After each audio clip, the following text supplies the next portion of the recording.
Hi, welcome back to the channel. One of my current life goals is to get on the path of being a great investor. I'm assuming that you have the same goal too, and that's why you have clicked on this video and are hopefully subscribed to this channel, so together we can both learn from one of India's greatest long-term value investors, Mr. Ramesh Damani. This is a new series that I was planning on starting, and it was inspired by Tom's Guru Investor series.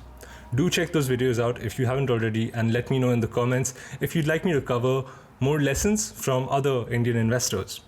Now, for those who do already follow Monish Pabrai's interviews, you may be familiar with Mr. Damani, since he recently appeared on an interview with Monish Pabrai in the Millennial Mams channel. I'll include a link to that interview in the description below if you want to watch it. So for today's video, I'll be covering some of the lessons that I've put together from the hours of interviews that Mr. Damani has given.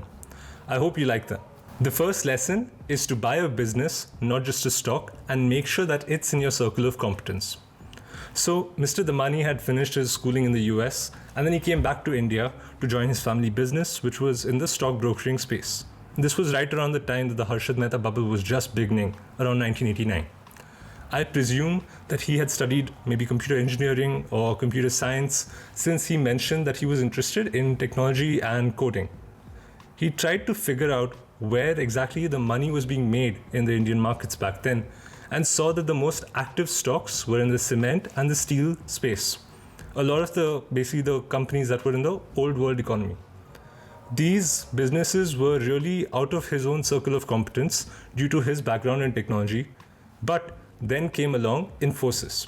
For those who aren't familiar with Infosys, it's probably one of the best performing stock investments ever. He was one of the early investors in Infosys, I'm guessing, right around 1993, right when the Harshad Mehta scam was uncovered and the bubble kind of burst. For those who had invested in Infosys back then, the return without dividends is something like 6,000x. I'm not saying 6,000%. I'm saying that 1 rupee became 6,000 rupees. It was a 6,000 bagger. And here we are struggling to find like 100 bagger. But again, this has been possible over 25 years. You can only hold your stake for that long if you have conviction in the business, which stems from it being in your circle of competence and the realization that you are a part owner of that business when you buy shares in it. The second lesson that I've learned from him is that time in the market is more important than timing the market. This lesson ties in really well with the previous Infosys example. But the now famous example that he keeps mentioning in his interviews is Philip Morris. Philip Morris, or as many people now know it as Altria, right, has been a 2 million bagger in 90 years. So $100 invested in Philip Morris over 90 years has become 200 million.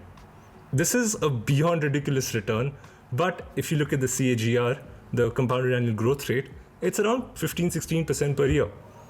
Many of us who are stock pickers say that 15% per year is like an average return, right? But this is where the magic of compounding really comes through. He has always been one to find good businesses and be in them for the long term rather than just buying the stock in the morning and then selling out in the evening. This lesson also kind of reaffirms something that I personally truly believe. It's that trading will make you rich, but investing will make you wealthy. The third lesson that I've picked up from him is that to look for industries with long-term trends. Earlier in his career, Mr. Damani came to the realization that the entire liquor industry in India was being valued around $150 million. And there were some very obvious, strong tailwinds that would result in the entire market growing at a quite good rate. Buying into a company like United Breweries would have given an investor a 100-bagger return. At that point in India, you had a large percentage of the population that was just turning 21, the legal drinking age. Hence, there was a lot of future demand that was not priced in. Also, alcohol is such a product that the consumers tend not to change their consumption patterns or preferences for years and years on end. All the sin stocks have really durable moats, as they're linked to consumer preferences that are highly unlikely to change for a very, very long time. Looking for businesses where the trend is in their favor and disruption is highly unlikely is one of the ingredients to doing exceptionally well in the stock market. The fourth lesson that I've learned from him is to keep on learning. The example he had mentioned in the interview was of Steve Jobs. Steve Jobs had taken a calligraphy course while at university, and for the next 20 years, he didn't use much of what he had learned in the course. But then, when it came to figuring out what sort of font works for iOS, which is Apple's operating system, Steve Jobs was able to draw inspiration from the knowledge that he had learned from his younger days. You never really know when something you've spent time learning becomes relevant. I believe that this is similar to Charlie Munger's lattice work of mental models, where you can use a variety of mental models to actually get to a solution of a problem. The fact is that, like wealth in the stock market, knowledge, it compounds over time. So it's important to keep learning something new every single day. The fifth and final lesson that I picked up from Mr. Damani was related to entrepreneurs. So how it went about was, the interviewer questioned him about what would be the right time for an entrepreneur to reduce investing in their business and start investing in the public markets. His response was that an entrepreneur should keep investing in themselves and their company till the point that they don't need excess funds to grow. At some point, reinvestment of capital is not needed to grow the future prospects of the business.